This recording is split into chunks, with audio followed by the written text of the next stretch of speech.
If you just joined us on the System After Dark, this is a homegrown number courtesy of E3 and Cracker. Bulla, how's it going? I'm D, your host on the System After Dark, right here on Today FM. Today's hit music. You can catch me weeknights at 7 p.m. That's from Monday to Friday, only on the home of Today's hit music. And don't forget, that's D with you every weeknight on the System After Dark.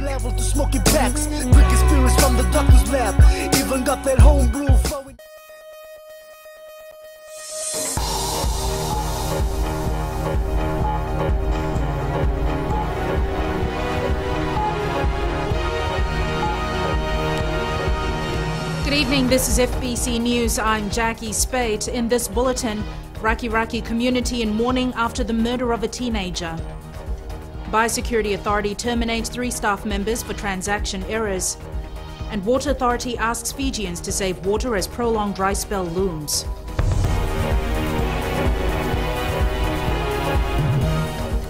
Students of Penang Sangam High School in Raki are being offered counselling following the gruesome death of Year 10 student Simran Singh on Wednesday afternoon. Singh was killed as she departed the school bus near her home in Naria. Chanel Sivan reports. Students and teachers of Raki's most prominent school, Penang Sangam High School, expressing their grief in the form of a memorial for one of their most loved students. Simran Singh was brutally killed in front of some of her schoolmates as she got off the school bus on Wednesday afternoon. Her father remains in hospital from injuries he suffered when he tried to rescue Simran. The school community is still in a state of shock, and members left flowers and condolence messages at the memorial in the middle of the school ground.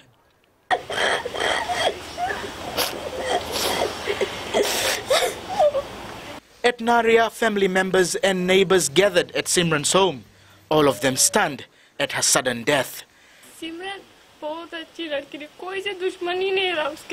Simran was a very nice girl. She did not have any enemies. Everyone knew her in this school. I don't know why this happened to my sister. She never harmed anyone. Simran had big plans. She wanted to become a doctor when she completed her studies. My poor dad is admitted in the hospital and he can't even do anything for his daughter. My dad got 20 stitches. I can't understand why this happened to my family. Simran was only a few steps away from home when she was attacked. The bus came this way and the guy was standing the other side. So when the bus stopped, he came this side. Few students came out of the bus. As soon as my brother's daughter Simran walked out of the bus, the man struck her with a knife. My brother was standing there and ran to save her daughter, but by then she died.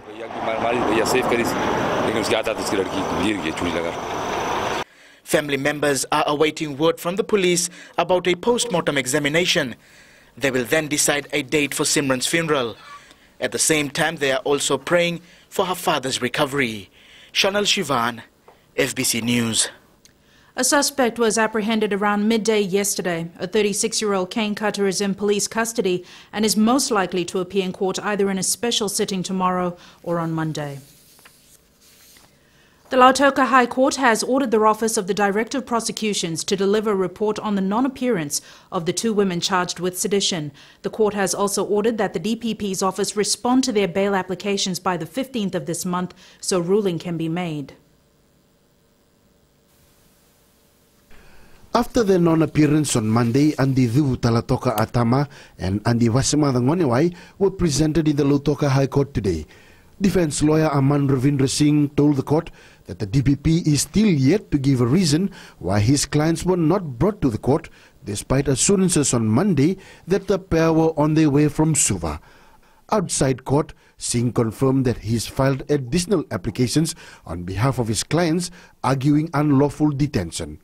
One is their right to communicate with their family members, which has been deprived. Secondly, their right to being treated with human dignity, which has also been deprived.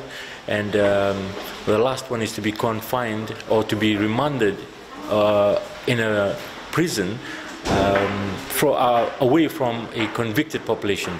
In response, the DPP has asked for more time to delve into the motions and applications filed by the defence before making a response. Justice Tushara Rajasinghe has ordered the DPP to present a report on the two women's non-appearance and make a response to the bail application by the next court sitting. The two are charged with sedition and inciting communal antagonism. The case has been adjourned to the 16th of September. Madhim Boletamana, FBC News. 3 staff of the Biosecurity Authority of Fiji have been sacked for manipulating the authority's financial system.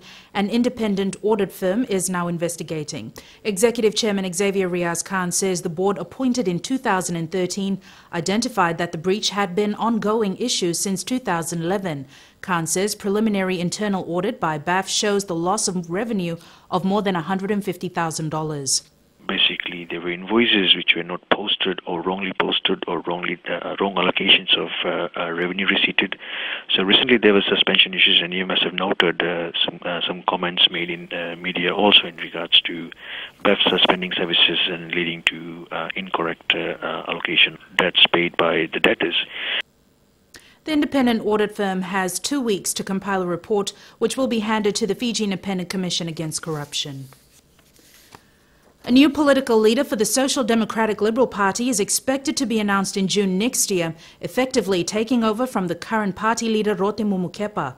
FBC News has been reliably informed that amendments to the Siddhappa Constitution also stipulates that if the party does not win the next general elections, the party leader will have to resign. Maggie Boyle with this report. The Siddhappa faithful gathered in Suva yesterday in a special meeting. Members endorsed that if the party forms the majority opposition in 2018, Siddhappa MPs will elect the leader of opposition. Also clearly articulated in the new constitution is the role and responsibilities of the party leader, one of which is the selection of the national campaign director next year, 24 months before the general election. Also of note is the party leader's role to ensure that the parliamentary staff and funding is administered accordingly. Siddhappa members also called for the current parliamentary staff positions to be re-advertised with new terms and conditions. This is expected to happen by year-end. Current staff, Principal Administrative Officer Mick Meadows, his assistant Andy Lafitu Malani and others will have to reapply. After the meeting proper, though, 3 vice presidents were elected in Ratu Savanada Kamikamiva, Ratu Viliame Kileraki and Anare Chale. In addition, more than 10 members were elected to a new management board, with the rest to be elected next month at the branch level. In a surprise revelation, party president Ratunangama Lalambalavu told members that he had wanted to resign because of the decision to exclude former PM Sitiveni Rambuka from the election lineup last year. He also apologized to members about his comments about the speaker, Dr. Chico Luveni, that led to his 2-year suspension from Parliament. While the changes to the Constitution and the special meeting by the Siddhappa Management Board is aimed at being more inclusive of its members, the new Constitution under the political party's decree will have to be put to the registrar to ensure that come the 2018 general elections, it will be legally binding. Maggie Boyle, FBC News. The Water Authority of Fiji wants people to start saving water now as Fiji heads into a prolonged dry spell. Akusita Tale reports the first nationwide water-saving campaign will feature tips on conservation and a roadshow. Fijians are being warned to be fully aware of the challenges that lie ahead, as there is a very real chance of a prolonged dry spell over the coming months. Minimize wastage. We need to do our bit to encourage others who are wasting water to stop, so that at the end of the day, what happens is our water resources up in the hills will, the storage or the sustainability will be prolonged. Right? So the time to act is now. Every drop is precious. People have also been encouraged to attend a WEF roadshow that will visit 10 populated centres over the next month and a half. The roadshow will also provide a forum to discuss customer concerns and bring them up to date on WEF developments. The tips on water will be ongoing, reminding household members of actions to take to reduce wastage. Please take advantage of it. It's an opportunity for you to come and listen. Listen to the facts of water, worldwide, national facts as well. And I mentioned The number one global crisis right now is listed as water crisis. So we, as part of this globe, need to be aware of it as well. We've had below average rainfall for some months, and Ravai says conservation now will mean there will be no drastic impact, at least in the urban and peri-urban areas, when the dry spell hits its peak in November. The water saving campaign that begins on Monday will run for 2 months. Ako Siddhappa, FBC News. Still ahead on FBC News, European Union says it's committed to a legally binding agreement on reducing carbon emissions.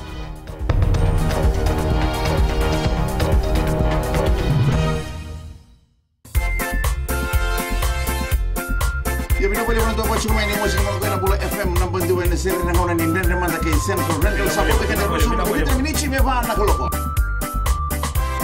ni sabula Oya wa tisoni dalai Bunga yung masjid. Nama kikirau kena tolu kena betu. Ena via kami moliti kena porombuka. Goria na lali ne kami. Bula FM number 2 ena sere.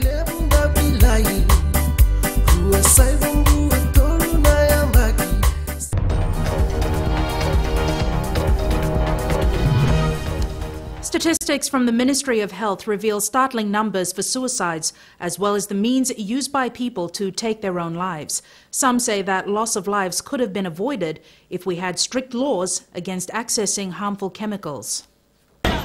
With recent news of 3 primary school students taking their own lives, the sale of harmful chemicals has been identified as a loose end. Minister for Agriculture can definitely make a regulation on that, and I'm urging Minister for Agriculture to please consider this. There is a pesticide registration unit at the Koronivia Research Station, governed by the Fiji Pesticide Act of 1971 and the Fiji Royal Gazette Supplement 1971. The ministry is only empowered to monitor imports, not over-the-counter sales or storage. Companies, they come with different types of pesticides, and before they can sell it, we have to carry out the efficacy test, the pesticide registration unit here at Cornwall. And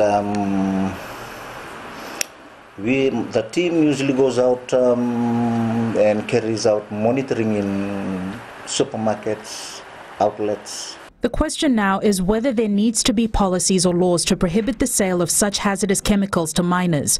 Apanisa Silo, in an email, confirmed to FBC News there are no such laws, and the onus is on retailers to have internal policies to restrict the sale of harmful chemicals.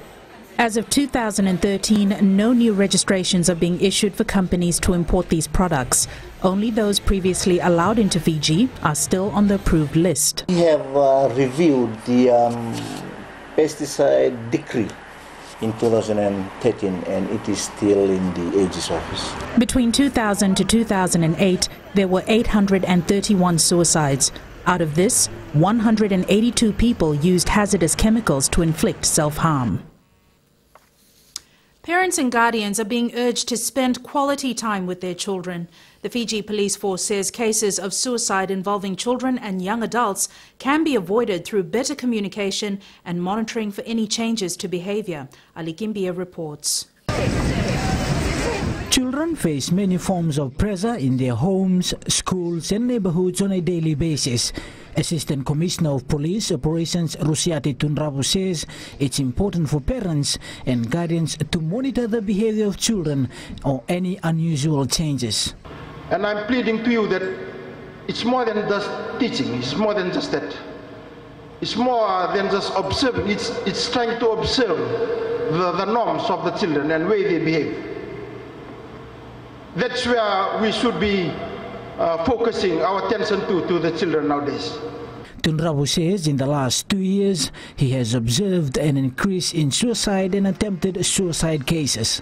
From all the reports that we have received on a daily basis, this is one of the reports that I've noted a sudden increase from the last 2 years.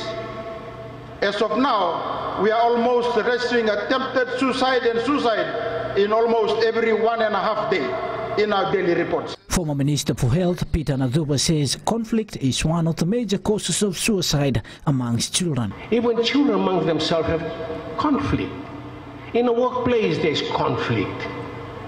So we must accept conflict as a way of life. But the issue is how to resolve conflict. The Nadupa family know all too well the impact of suicide, having lost a daughter to suicide a few years ago. It will take a concerted effort for everyone to break the silence, stop suicide and save lives. Ali Kimbia, FBC News. The European Union is committed to getting a legally binding agreement from the Climate Change Conference in Paris, France in November. Acting head of delegation Jesus Lavina closed the National Climate Change Summit in Levuka last night, saying Fiji can always count on the EU. Eleanor Turangaiviu with this report. Closing the 2015 National Climate Change Summit, the acting EU head of delegation says it's their intention to join forces with small islands developing states like Fiji and others in calling for a united front against climate change come the COP21 talks in Paris. We want a legally binding universal agreement, meaning that everybody should subscribe to that agreement.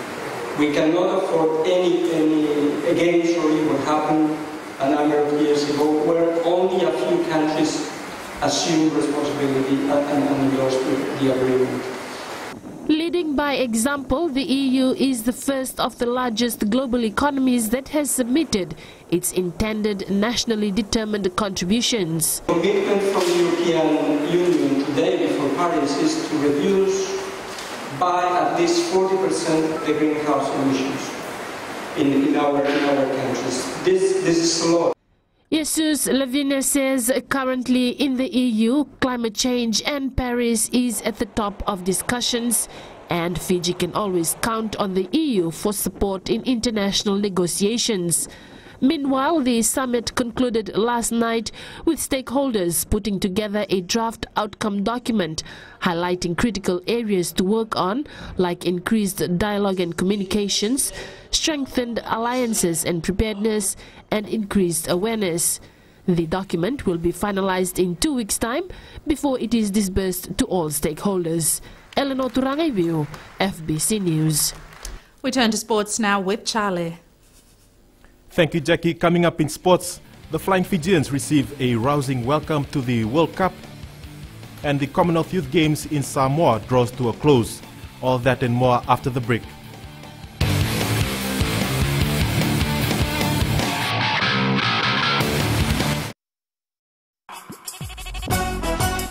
छू छू छू हे नमस्ते Fiji, आपके हर एक problem की दवा लेकर मैं आ गई हूँ 9 से 12 बजे तक आपकी सहेली Renu.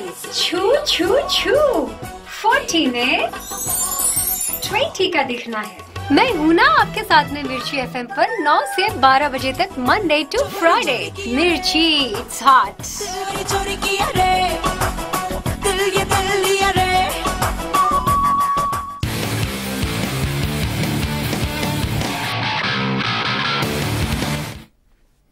The nervous countdown to the Rugby World Cup has finally dawned on the Vodafone Flying Fijians following the team's official welcome ceremony in London last night. The entire squad looked sleek in their new team attire as they were the first team to be officially welcomed to the tournament at the historic Hampton Court Palace in London.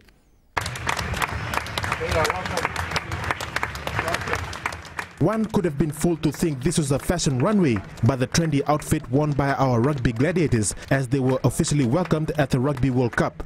Once the players received medals and caps for their... Youth players in particular will be at the centre of the best attended, the most viewed, the most engaged, and that means in a digital sense, the biggest for sure, and I'm sure it will be the very best Rugby World Cup ever. Now we really know we've arrived at the Rugby World Cup today. That was the first team welcoming ceremony for the World Cup, and as we're playing England the first game, there was a big media interest with big media contingent of TV and newspapers there. So the boys really know that it's down to business now, and as we enter the next phase of our preparation. The players look relaxed as they sang hymns to the supporters who turned up at Hampton Court Palace, but take nothing away from the fact that these boys... The Team Fiji women's sevens rugby side won a bronze medal at the Commonwealth Youth Games in Samoa. The Ilyasa Tanibula coach side defeated the Cook Islands 22-17 in the third place playoff. Australia took home the gold medal, defeating Canada in the final. The Fiji men's 7-side finished 5th at the tournament after beating Namibia 26-19 in the playoff. Team Fiji returns home tomorrow with 2 gold medals, 2 silver medals and 2 bronze medals.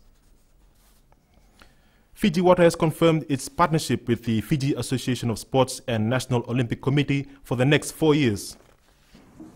The partnership entails Fiji Water in becoming the exclusive bottled water sponsor for Fasanok. Fasanok believes it is important to have true Fijian brands supporting the organization. Fasanok is honored and very grateful that Fiji Water has come on board, because Fiji Water is Fiji and Fasanok is Fiji, and we are promoting Fiji together to the world. Fiji Water provided bottled water for the Team Fiji contingent to the Pacific Games, and this will continue during the preparation for the 2016 Rio Olympics and beyond. The Mba and Lautoka football teams have named strong lineups for tomorrow's Pacific Cup qualifier match.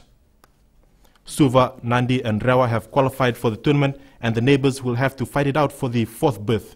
With the transfer window currently open, some new players are expected to feature for both the districts tomorrow. We have gone through the list and we've seen few Suva players have been registered in Lautoka, and we can see Ba also getting in players. The names of Jose Avakatalisau is registered in Ba. It all depends whether they'll get clearance come tomorrow. The Pacific Cup will be held in November in New Zealand. The police football team is aiming high in the Sukuna Bowl Challenge against Army next Friday. The team has been preparing well under the guidance of former Suva rep Siddhappa in the past week. Rohit Deo caught up with the team at training today. It's that time of the year when football takes second place to policing for members of the police team as it prepares for the annual Sukuna Bowl Challenge. The team has not been able to grab the ball in the past 2 challenges. At police IDC, after that, the team came into camp, and we got experienced coach, experienced players, former Fijian Super Rep Siddhappa leading us, and I got some experienced boys here too, like Tamnisau and the rest. We are doing a good job. With police having experienced players of Simeone Tamanisau, Aquila Mataisuva and Ronald Lawrence, Army will need to come prepared if they want to lift the trophy for the 3rd successive year. We are going for a win, because last year it was a draw, so they took the trophy by the rules, but the rules has changed. It will be 90 minutes game, so after 90 minutes extra time, and the better team will come out winners. Current Rewa ace Lori Mandau helped the police side in training today. The Police-Army football clash gets underway at 9 a.m. in Suva next Friday. Rohit Deo, FBC Sports. And finally, the Fiji Car Club Drag Wars will be held in Pacific Harbour this Sunday. This will be a race different from the drag races that the club has been having. Drivers will get a chance to race against competitors side by side. We introduced this about 3 years back. This will generate more interest among young racers. A lot of times we see there's a lot of racing going on the road. So we thought of the idea of doing drag wars, which is side-by-side racing. So hopefully the weather stays like this till Sunday, and we should have a good outing at Pacific Harbour on Sunday. Races begin at 10 a.m. at the Nanuku Airstrip in Deumba. And that was FBC News, Sports for tonight. Back to Jackie now for business.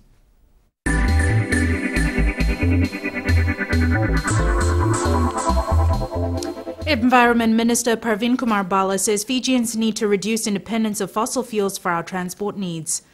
Bala made the comment while launching a new Exilium product by fuel importers Total. Bala highlighted that transport amounts to about 47% of Fiji's annual carbon emission.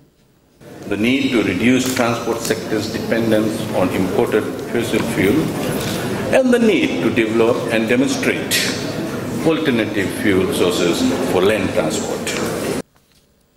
Total says its new product improves fuel consumption and reduces carbon dioxide emissions.